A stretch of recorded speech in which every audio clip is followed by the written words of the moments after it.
And whoever is dishonest in a very little is dishonest also in much. If then you have not been faithful with dishonest wealth, who will entrust to you the true riches?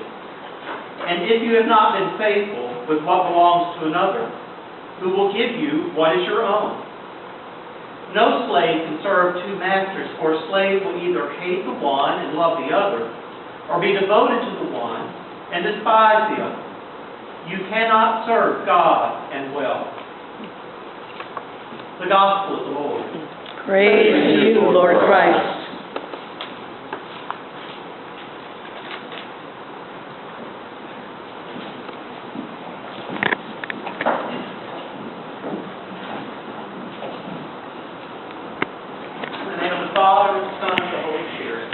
Amen. Who is Raleigh Chance?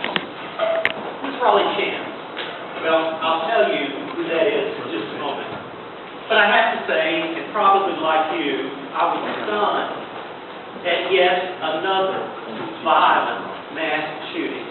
This one, at least geographically, is close to home again, just down the road in D.C.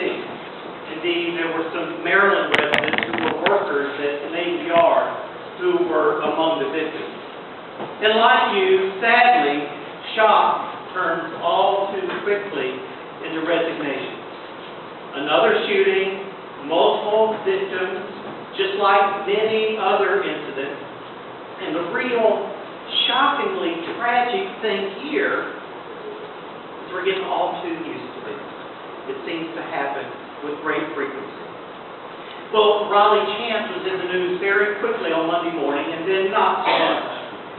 Raleigh Chance was an attempt to solve the tragedy, explain it, and then hopefully move on from that. But he was a victim in a very different way. For you see, his Navy Yard ID was found next to the dead body of the shooter. NBC, CBS reported it on the air that this person named Raleigh Chance was the shooter. Now, Raleigh Chance was indeed a Navy lieutenant who did, in fact, used to work at the Navy Yard, but not since last October when he retired and turned in all of his IDs. He says, I had no clue how they got there. Well, but not before, it was reported that he was the shooter, but not before the damage had been done. And he had an end to his family. He said he needed to keep his daughter home from school, at least for the next day. Now, it may be that NBC and CBS retracted the mistake quickly enough so that further damage was not done. Unlike Richard Jewell. You'll remember him, I think. Mr. Jewell was the security guard working at Centennial Park at the Atlanta Olympics in 1996. Now, noticing a suspicious item, a backpack, he quickly and quietly began to move people away. And then the bomb did go off, killing one person, but without Richard Jewell's help, it could have been so much worse. His instincts were so good and his actions so efficient, though, that the authorities, of all things, determined that he must be the one to have done it. He must have known the bomb was there. And immediately, the hero becomes the suspect. He was never charged officially, but he endured what is called a trial by media. And the FBI searched his house numerous times.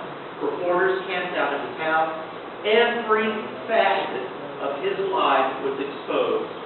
And so his life is an example of the damage that is done by reporting based on unreliable information. His life also was never quite the same after that, as you can imagine. Yes, the public exonerations did eventually and come over time. But Richard Jewell died of natural causes at the age of 44. You have to wonder if some of the stresses of that time didn't factor into that. And so, like others before him who were wrongly accused, these two could easily say, now where do I go to get my reputation back? The parable today, the story that Jesus tells, is about one so misidentified and with nearly tragic consequences for one. That would be the manager, for relief. If you think of terms in theology, even salvation for others. This is a great and complicated story. And it is a story. That's what parables are. They are stories that Jesus creates to make a point. Jesus is not retelling a true event, something that actually happened. But as we see today, the effects of telling this story are very real. They're lingering, and they're long-lasting. Now, in the phrasing of the original language in which Jesus tells this story, that phrase, charges were brought against him, the manager, implies that the charges were brought against the manager maliciously and even diabolically. So what is a person to do against such harm? Well, be creative under the circumstances. Now, those listening to the story that Jesus tells, there would be three distinct groups listening. There would be the people, in general, the crowds, as sometimes they're called in the Gospels. These are the peasant types and the working poor, those who transport the message of Jesus.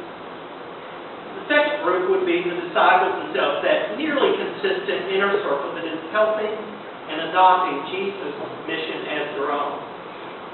And then there would be a last, smaller group, and this would be the religious authorities, including the wealthy and the well-to-do. Now, the general audience, the crowds, and the disciples, they would love to characterize the manager in this story because, first of all, it seems as if he's wrongly accused, yet he's resourceful and uses the tools right at hand. Next, he actually does help out the guy that wants to fire him, and he does collect some payment on his master's behalf. And finally, the client gets some relief, even at the expense of the manager himself, who is in all likelihood sacrificing some of his vision. Well, Jesus could well be saying, I am that God.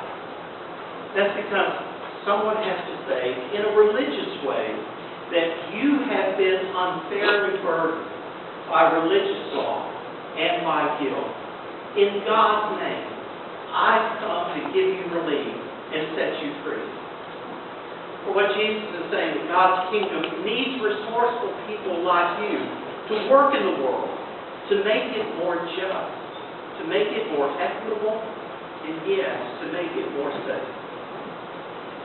So when a culture is sick, and the culture of that era was highly oppressive and inequitable, we sometimes tend to think, well, what can you do about it? What can be done to change anything at all?